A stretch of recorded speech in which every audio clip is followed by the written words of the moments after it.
once upon a time, in the midst of time, long ago, when I first started going to see a spiritual mentor, I said to her very earnestly one day, I want to become more humble. And she smiled warmly at me and said, don't worry, you will. And I said, yeah, but how? How am I going to become more humble? And she said, don't worry about it. As you pursue a life of prayer, you will become more humble. Which, quite frankly, seemed like a stupid answer to me. How was it going to happen if I didn't understand the process? My mentor went on to say, someday you'll walk down the street, see a destitute, inebriated, unkempt, unhoused person sitting on the sidewalk and say to yourself, there, but for the grace of God, go I. I thought to myself, I don't think so. There's no way I would ever allow myself to get in that situation like that. I'll never be like them. But of course I didn't say that out loud, because that would have been rude. I can be quite rebellious, just ask my husband, but I always do it quietly so as not to upset other people.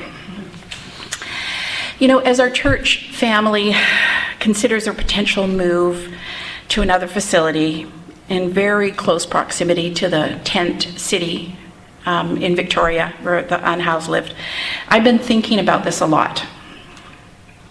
What would it be like to encounter unhoused folks, perhaps hanging out on the church property on a regular basis? Should I be afraid? Will they hurt me? Will they ask me for money that won't really help them because they're just going to use it to get high? Should I just try and avoid them? But do you know what is happening? Every time I go downtown and I see an unhoused person nowadays, I feel enormous compassion for them and think to myself, wow, there, but for the grace of God, go I. And then I say to God, you're not fooling me. I can see where this whole compassion thing you're giving me is going. You're trying to get me involved with working with street folks. You see, I actually have very little desire to work with street folks, to serve them. You know, Christiana said that she's naturally a servant. I'm not. Well, I am within very specific parameters, as long as it's not during my nap time after lunch. Right? Yes? Okay.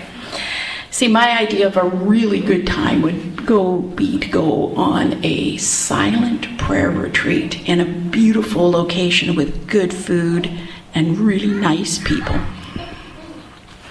Serving unhoused people doesn't really appeal to me at all. But unfortunately, in my experience, sometimes God isn't subtle at all. I'm still trying to resist those feelings of compassion, but it's not going very well for me. Paul read to us from that kind of weird passage from Luke 17 today. Do you know why I picked it? Because I read this thing in a book that I loved, and it had that Bible verse. And so all week I've been trying to figure out what the frick is an unworthy servant.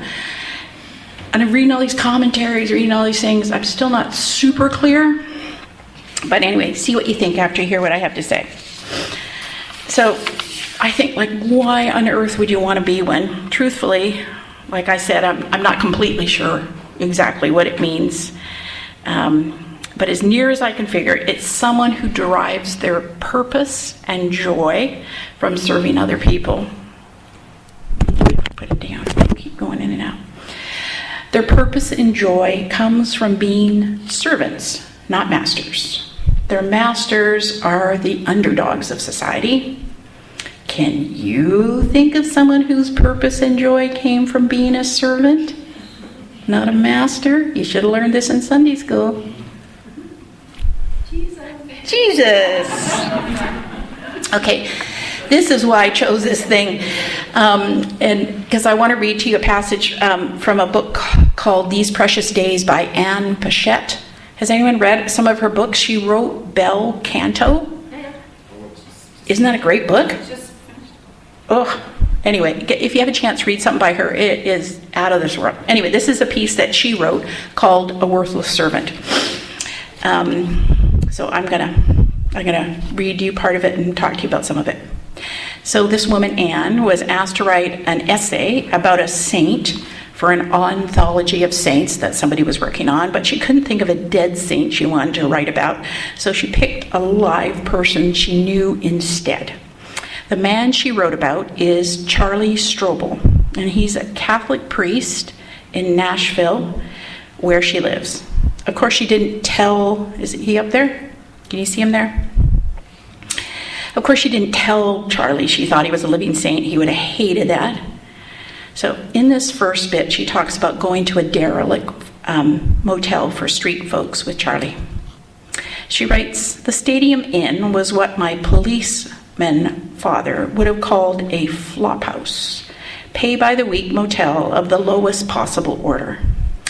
Every human catastrophe in the carpet in the hallway, which had endured for years, had been solved with a dash of bleach, which rendered it a long, abstract painting.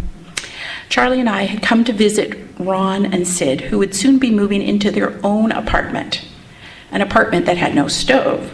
They would be needing a hot plate. We took the one we bought upstairs.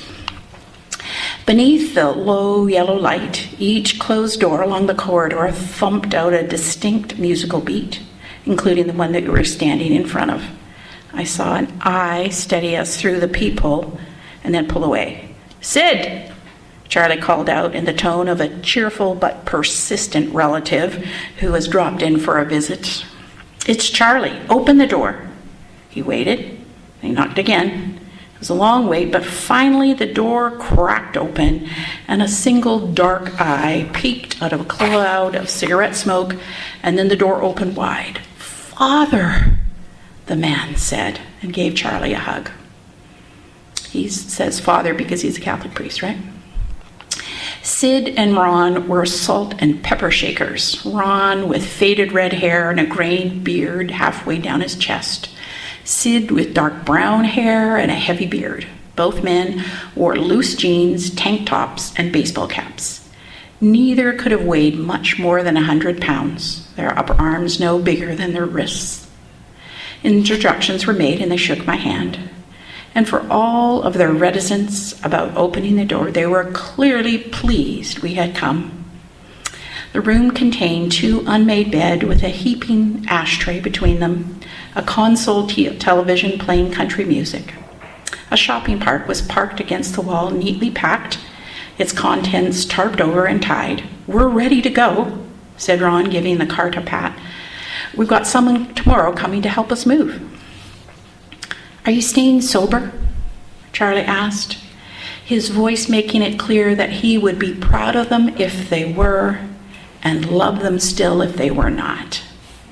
"We are, Father," Sid says. 4 days, Father," Ron says.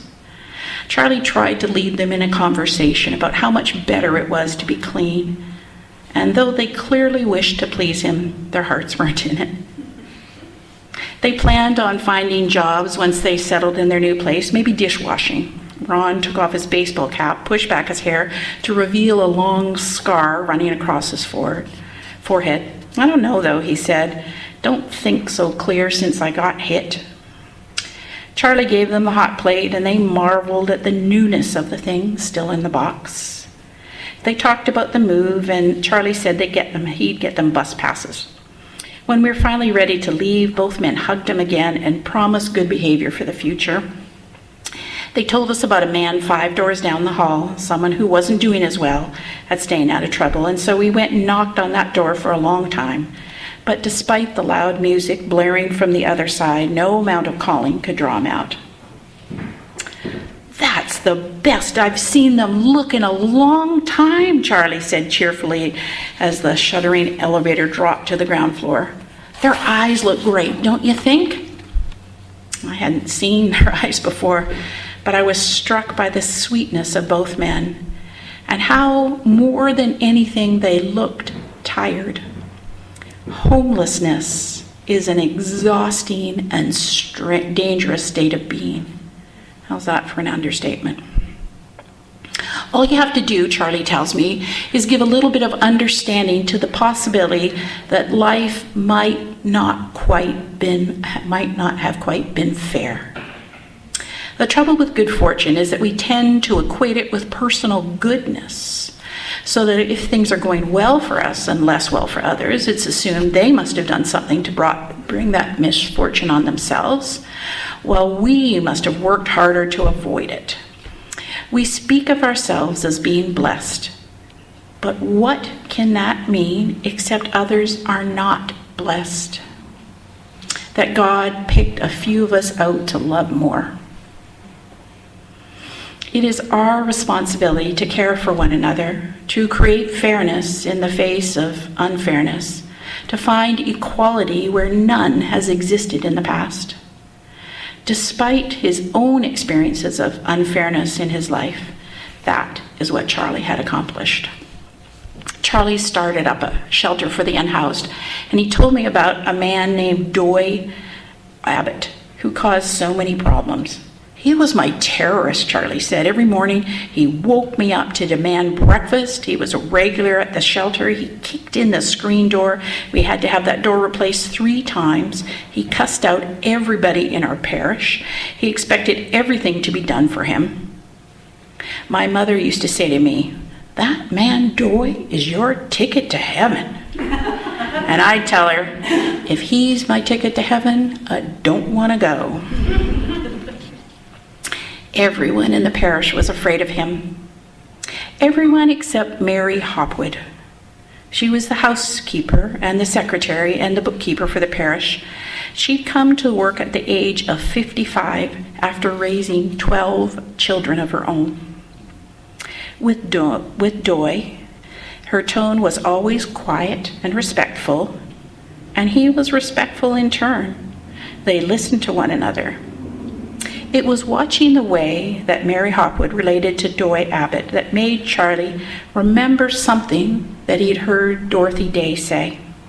She said that what she wanted to do was to love the poor, not analyze them, not rehabilitate them. Charlie said to Anne, "When I read that, it was like a light clicking on. I thought about Mrs. Hopwood. I realized Doy was not my problem to solve, but my brother to love. I decided on the spot I was going to love him, not expect anything from him, and overnight he changed. He stopped the cussing, stopped the violence, and I feel we became brothers. I was his servant, he was my master. I was there with him when he died." Charlie's own dad died when he was only 4 years old, and that meant his mother had to go back to work. And so 2 of his maiden aunts moved into the house to take care of the children while the mom was at work. They are the reason it was so easy for me to believe Jesus' words. "I am among you as one who serves," he said of his aunts. And that led me to believe the next step in logic, to believe that God loves us and provides for all our needs, just as any devoted servant would do. And because I had experienced it so lovingly from my Aunt Molly and Aunt Kate as they cared for me and my siblings, they were worthless servants, Charlie said, remembering his aunts and his mom. They wanted nothing more than to serve us, which means we were their masters. They did everything they could for us. They never disciplined us. I never remember them asking me to help out around the house. Charlie told me a story from Luke 17, in which the servant does everything that is asked of him and then joyfully does more, and is called a worthless servant, or a servant who deserved no credit because he's just doing his job. That's in other translations. It is a state of loving service so deep, so all-encompassing,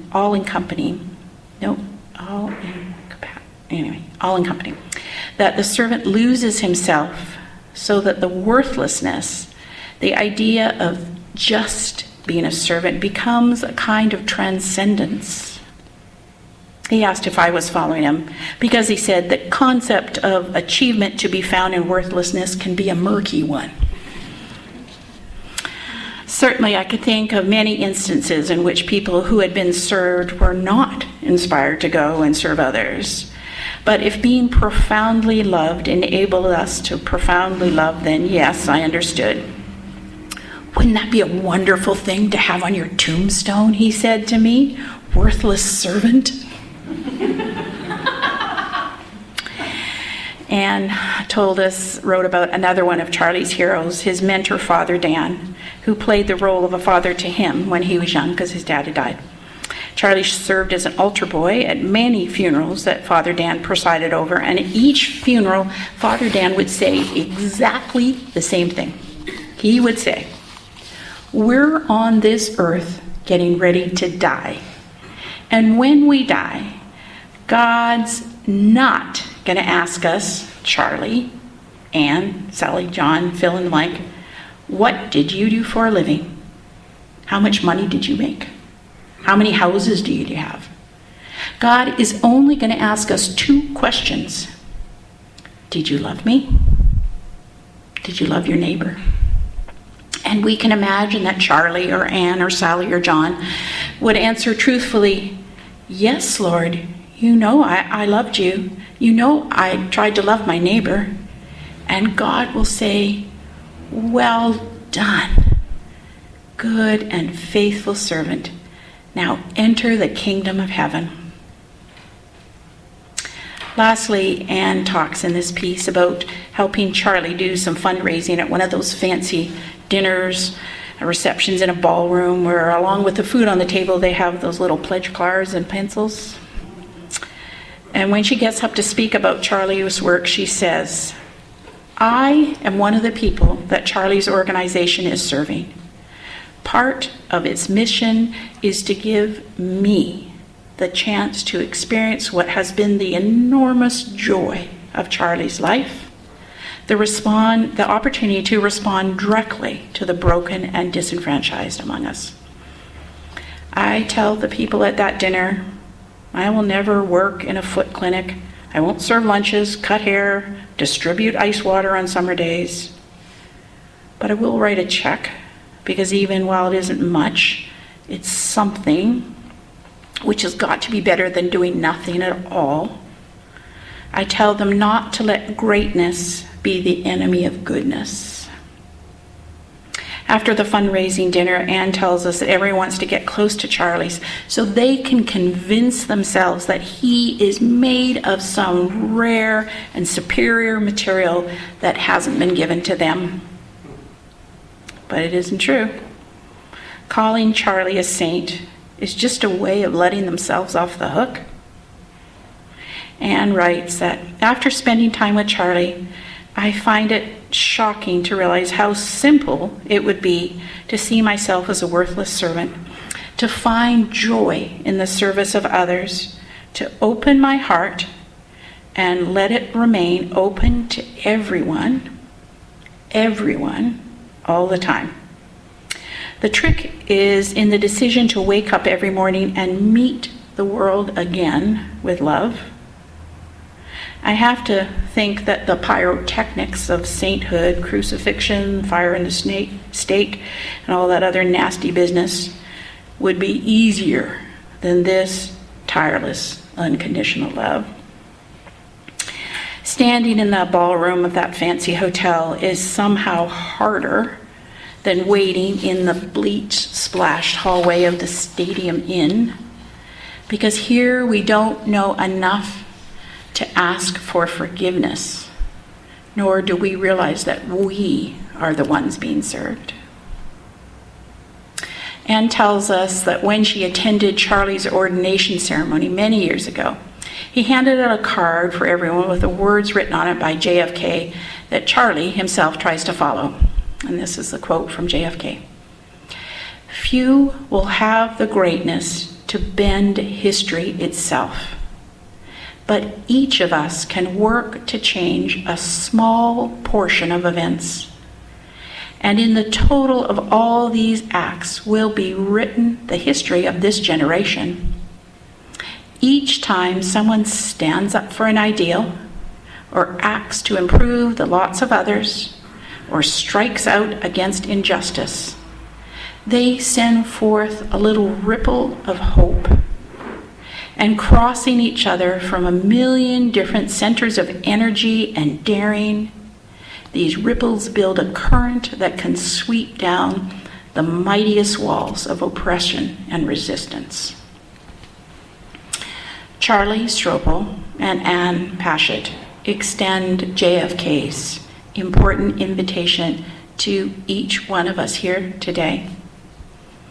Friends, each one of us has a small portion of events we can choose to be part of in our lives, events that will bless us greatly and hopefully be of some use to the people we're trying to serve to. Events that might send out a tiny ripple of hope to others, and events that might gain us, if God has her way with us, the most impressive title of unworthy servants. Amen.